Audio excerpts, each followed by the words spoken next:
morning everyone. So today's a bit of a different vlog. I got an email from the team at Volvic who are running a campaign called Unstoppable Volvic, which you can see there on my t-shirt.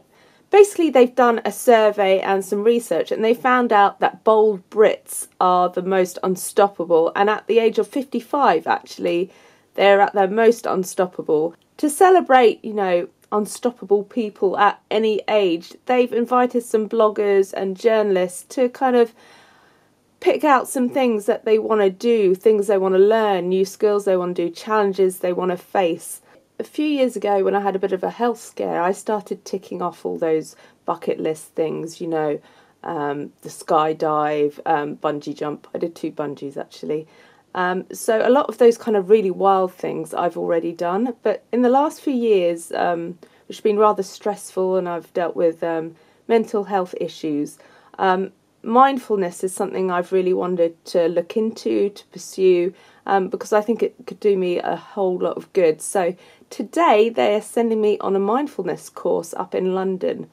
So in an hour or so, a car's going to arrive for me and to take me to Bond Street area of London, and I'm going to be meeting a guy called Alexander who does the course. So I don't know how much I can film in there because obviously it's almost like a therapy session. It's going to be quite private, but if I can't get anything, I'll let you know how it goes right after the appointment.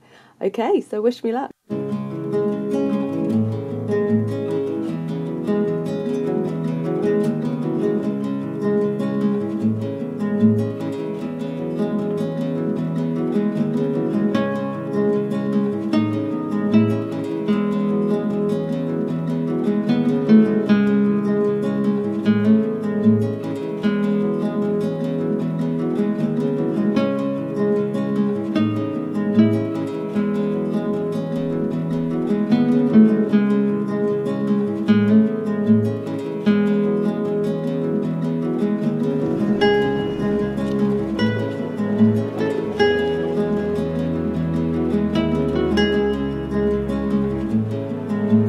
So I'm back from London.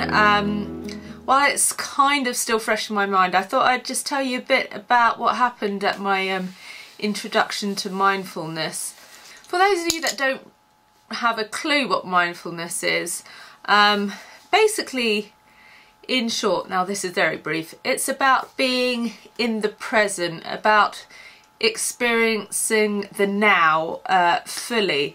I think a lot of people think mindfulness is just about, you know, getting rid of stresses, making yourself happier, that sort of thing. But actually it's about acknowledging how you're feeling, all the emotions you're feeling, whether they're positive or negative, and then being able to kind of, like I said, acknowledge them, but you know, push them to the side if you don't want to deal with them right now.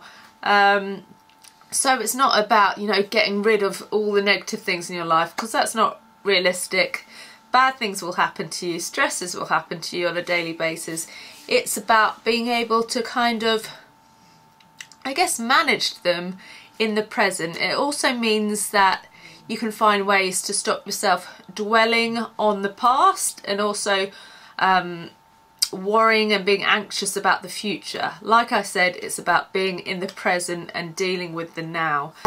So it's kind of derived from Buddhist ideas, but I think an American man kind of adapted it and brought it to the Western world. In recent years in particular, it has been started to be used quite frequently for people struggling with addiction, anxiety, depression, trauma, things like that.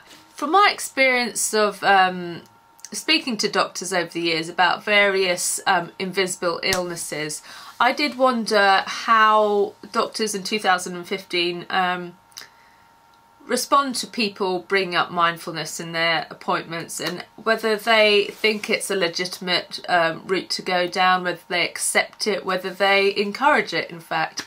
And Alexander, who was the man teaching me today, he said that because of the research that's been done, particularly into people that have recurring medium depression, that doctors are more clued up on it and more accepting of it as a very feasible and very successful way to deal with things like depression. He did say that perhaps not all doctors are aware of how much time and effort it takes to really get involved in mindfulness and practice it properly and learn how to do it properly. So that needs some work, but he did say that more often than not doctors will see it as a valuable and legitimate course of action for things like depression, anxiety, addiction, etc. So before I went to my appointment today, I had to fill in a little form for Alexander. In the form it kind of asked me what I wanted to get out of the session, perhaps what I believed that mindfulness would do for me, and what it does in general. A bit of background about me, like the things that I'm struggling with currently, maybe things that have affected me in the past, medication that I'm currently on, and any kind of illnesses that I've suffered in recent years.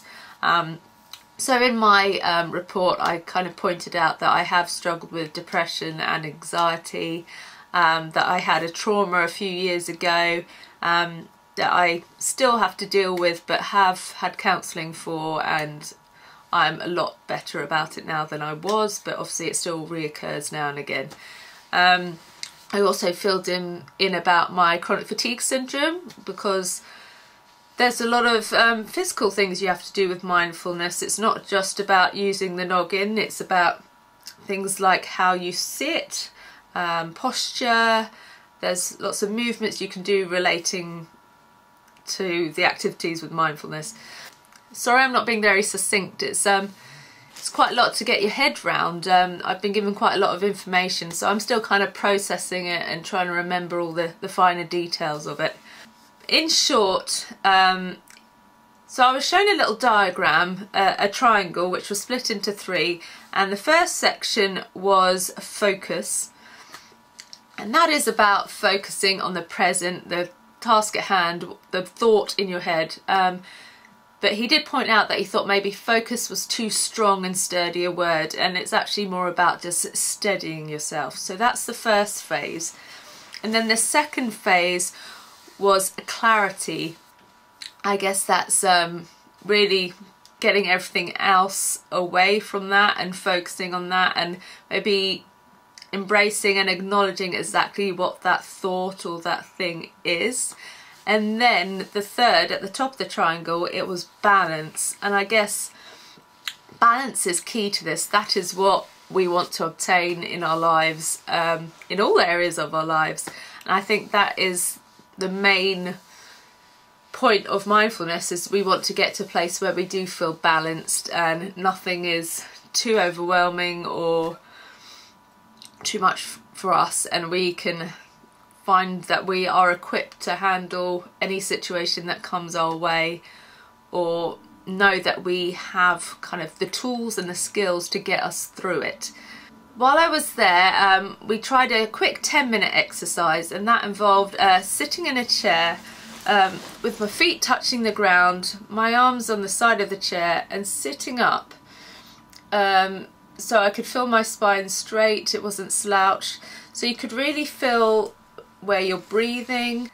Sitting like this, you could really be aware of all the areas of your body and where you're breathing, and by opening this part of your body, you're very much more aware of what you're feeling, how you're feeling emotionally, because you're not like that and it's not bunched in, it's open and easy to access, I guess.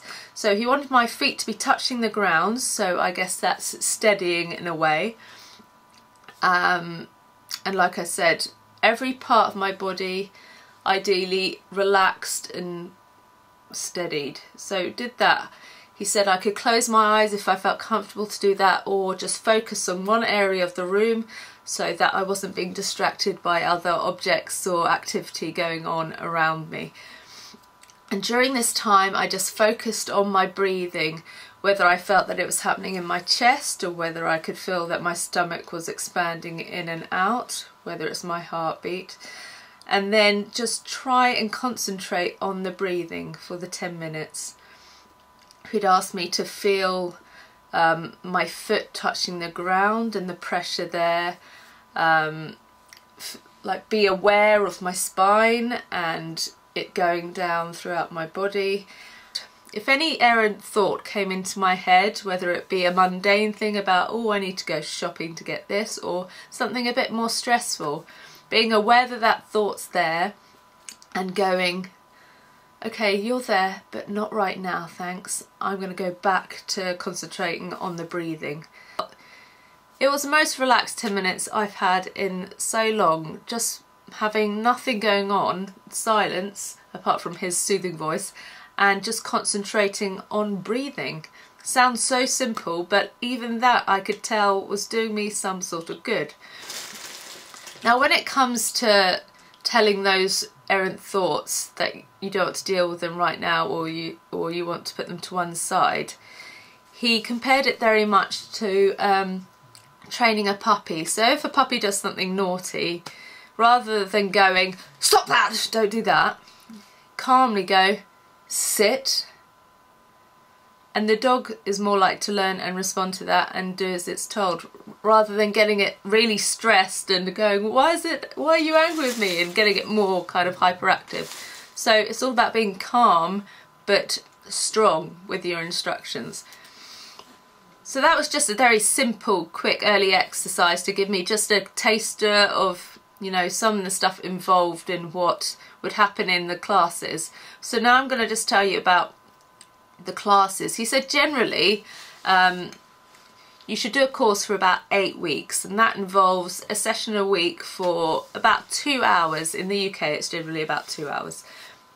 And then on the 6th week you do a really lengthy, I think it was a 6-hour course, and you can choose to do one-on-one, which is obviously more intensive and perhaps, I don't know, good for those that are perhaps a bit socially awkward. But he said even in his group sessions there are people that are socially awkward that just choose not to speak as much as the other people. Or like I said, there's the group sessions where it could be anything from 8 to 20 people, and you meet the same time every week for these mindfulness sessions.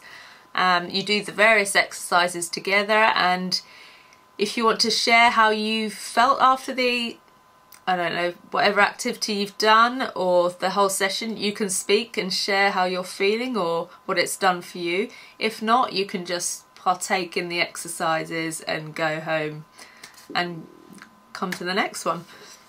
So there's really no pressure in how you do these sessions. You can be very much get involved with the other people in your class. You can be very vocal, or you can literally go there and do what the practitioner, therapist, whatever they like to be called, whatever they direct you to do. Obviously, if you can't go to the same class every week because you have a job that's not very flexible and you're not going to be free every Wednesday at 6, for instance, then maybe one-on-one might be more flexible and more suitable for you. But obviously, like I said, that is more expensive, obviously, because you're getting one-on-one time. The guy I saw today actually does Skype sessions, so that's another alternative for people that live very busy lives and can't always get to where they need to get to. For absolute beginners who just want a little taster, there is an app called Headspace, which he recommended, which just gives you 10 minutes of stuff to do every day.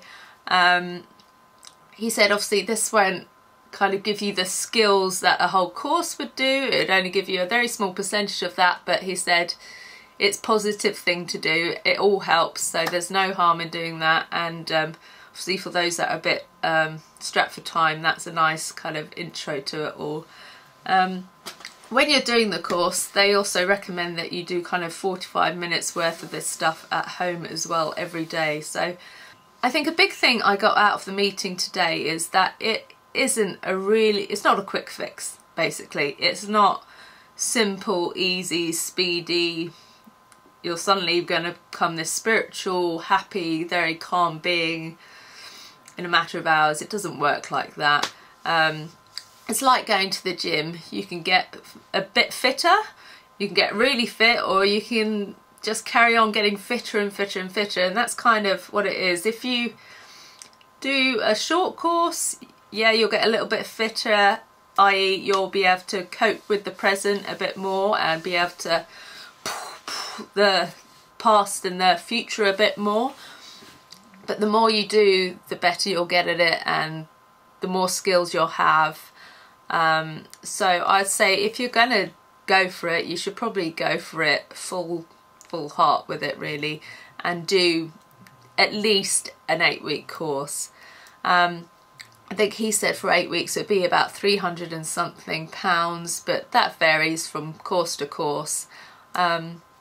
He also said there's 2 types of courses. One's stress reduction and one's called cognitive behavioural mindfulness, but he said they're 80% kind of the same thing, so don't stress yourself too much about which course to go for, because you'll be getting pretty much the same thing out of it. But obviously make sure that the person that you're going to is experienced as possible, because you're going to be getting the best teaching, and someone that's had experience will probably be able to offer you more. So just check that they are kind of registered and, you know, legit. So that's a very basic outline of what happened today and a little bit about mindfulness. If, like me, you tend to stress yourself out a lot, worrying about stuff, perhaps you dwell on things that you shouldn't, then this will be great for you, I think. But one of the main things he said, which really struck a chord, was that it's really helpful to people that tend to beat themselves up about things, that give themselves a hard time. Once you've gone through this, you learn not to do that so much, and I think that's something I really need to do, because I swear half my stresses are kind of self-imposed. They're things that I bring on myself because I think, oh, I'm rubbish at that, I'm terrible at that, or I shame myself or guilt myself about something I've done that I shouldn't, because I'm only human and we all make mistakes. So yeah, I'm quite excited about it all, and I hope that I can save the money to do the course eventually. But I'm very thankful to Volvic, thanks, for giving me this little taster, this little intro into it. You never know, it might lead me to being a generally calmer, stress-free human in the next few years, so that is a really big deal. So there you go. If you have any questions, I'll try and answer them below. Let me know if you do mindfulness stuff and whether it's worked for you and what you've got out of it. Okay, thanks.